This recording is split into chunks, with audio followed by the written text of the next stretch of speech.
Well, by golly, kids, we made it. It is day 24 of 24 of the great calendar project in collaboration with the Brew Crew podcast and the Barrel House. Today is what I am expecting to be the top of the mountain. When we were doing our little order things, right, like on my goofy little paper, this was the last day of mine. You know, this was what I thought, or not JT, but Matt had asked me, like, hey, I'd like to see your order. Svil is gonna redo it, but I want to see yours. So this was my initial order. And then Svil obviously did his version, which is what we are all following. But all of that to say, we both decided that this was like the one. This was the light at the end of the tunnel. Masthead Brewing Company's Vanilla Sunkiller, part of their, in my opinion, what is the best bourbon barrel program in the state of Ohio, at least by a brewery of their scale. I'm sure there are some boutique even one here in Dayton, Ohio, Branch and Bone. Amazing barrel program, but the scale that they're doing this is just fucking insane.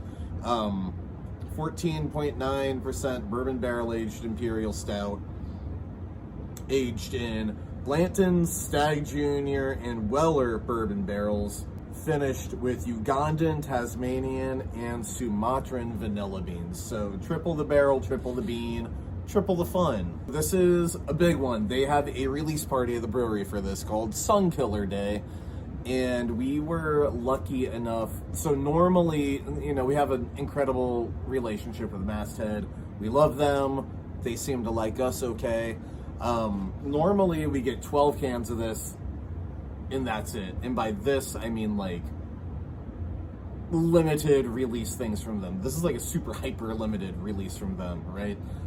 So to get 12 cans is like, oh my God, thank you. To get 24 cans was a favor that I asked, and they were happy to oblige, which was just super fucking cool of them. So if you're in Cleveland, go pay a visit to our friends at Masthead, tell them thank you, and eat their amazing food and drink their ridiculously good beer. Without further ado, I'm very, very excited to try the Vanilla Sunkiller because I am a filthy little slut for bourbon barrel-aged Imperial Stouts with vanilla. I don't know that I've ever had a triple bean Imperial Stout, so let's see what's up. 3, 2, 1, fly. That was some premature accraculation. Oh, that is looking like 100% pure motor oil. You love to see it. I'm going all in. Can I? Is it a pint? Is it a pint? Is it a pint? It's a pint.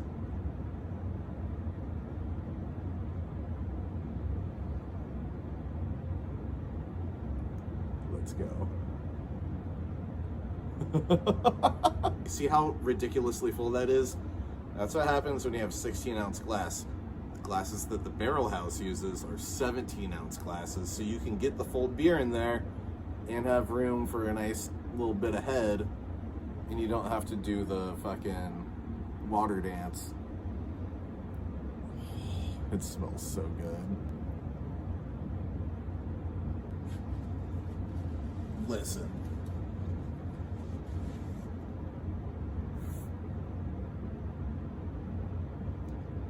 To quote the great American rock band Guided by Voices, that is thick, rich, and delicious.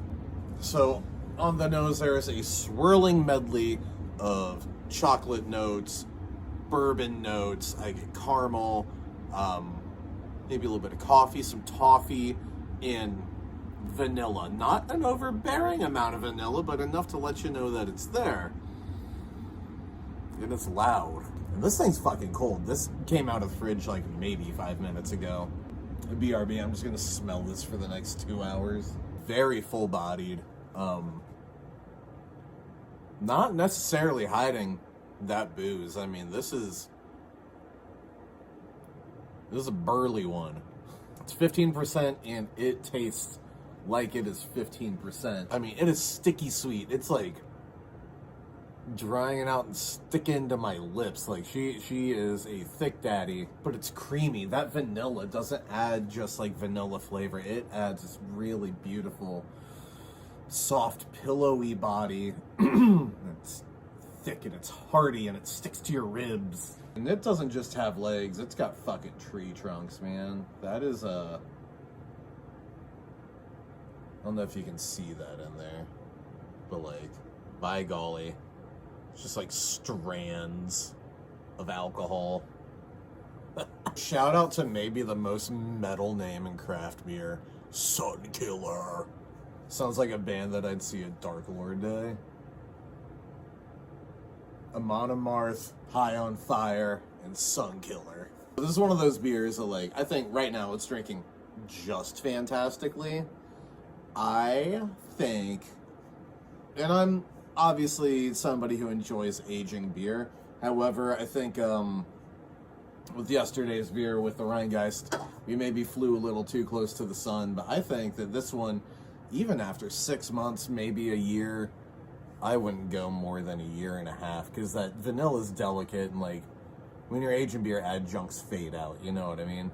I could see this one benefiting from a little bit more time in the can, but like, I don't know that it would improve. I think it would change and turn into something slightly different, maybe something slightly less abrasive. Maybe? I don't know. I'll never know, because I don't fucking have another can of it. And if you do, I'm jealous and I'm going to beat you up and I'm going to take it.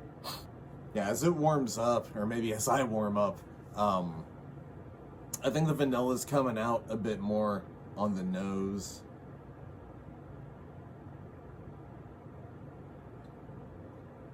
The alcohol scent is a force to be reckoned with.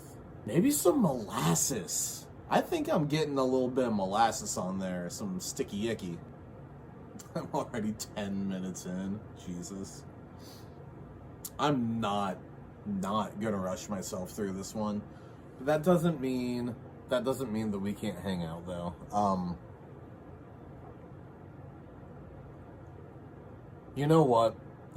Very sincerely, and I know I said a big sappy thing the other day, but I'm gonna fucking do it again, because there is one point that I did not bring up, and that is the monetary impact from this project on the barrel house. This ain't a cheap box. You know, this was just south of $300 a case, I think.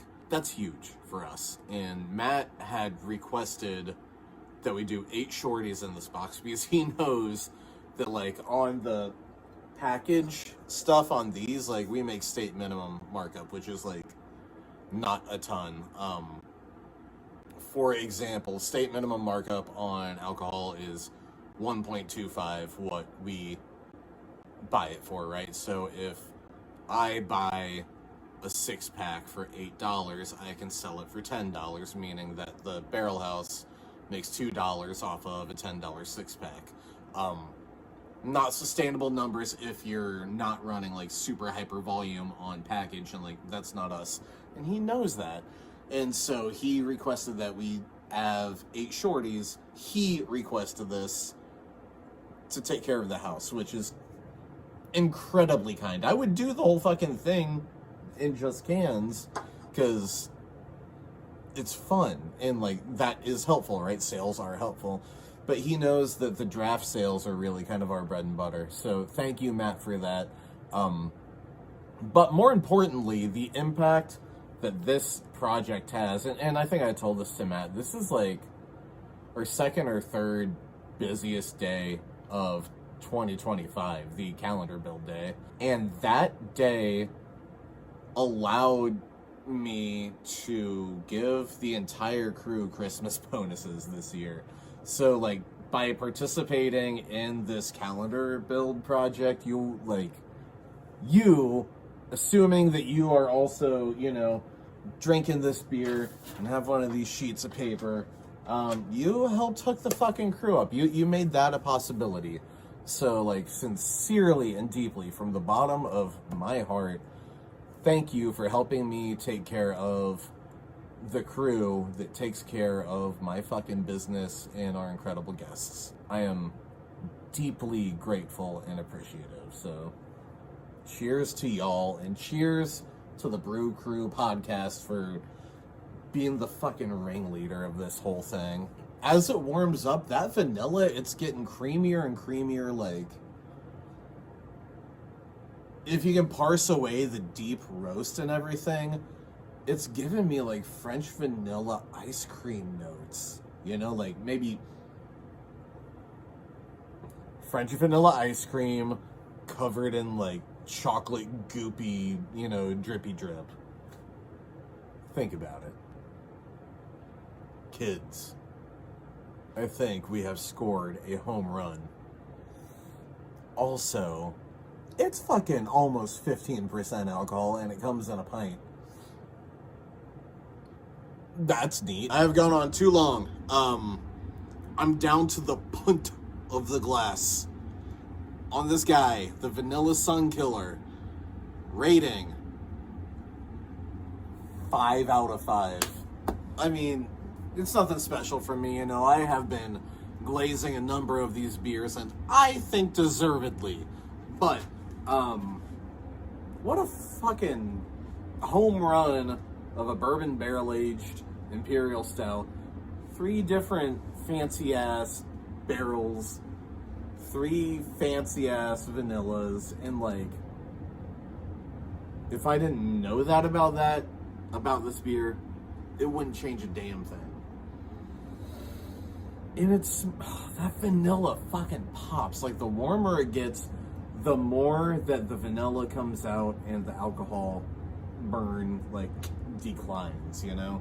5 out of 5. What a way to end the calendar right before Christmas. Hope all y'all that celebrate have a fantastic Christmas. 5 out of 5. Chuggalos, thank you so much.